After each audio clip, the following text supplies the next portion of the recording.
मुंबई गोवा महामार्गावर खेड तालुक्यातील भरणे येथील शिंदेवाडी परिसरात जाधव पेट्रोल पंपासमोर बुधवारी पहाटे 4:15 वाजण्याच्या सुमारास भीषण अपघात झाला. मुंबईहून सावर्ड्याच्या दिशेने प्रवास करणाऱ्या एका खासगी कार क्रमांक MH47K0737 वरील चालकाचं नियंत्रण सुटलं आणि हा अपघात घडला.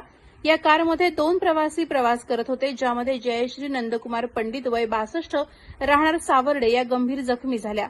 अपघाताची भीषणता पाहून स्थानिक आणि प्रवाशांमध्ये भीतीचं वातावरण होतं.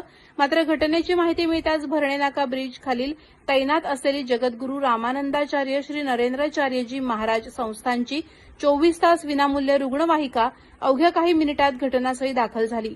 रुग्णवाहिका चालक सूरज हंबीर यांनी जखमी जयश्री पंडित यांना तातडीनं गाडीत घेऊन कळंबणी येथील उपजिल्हा रुग्णालयात दाखल केलं.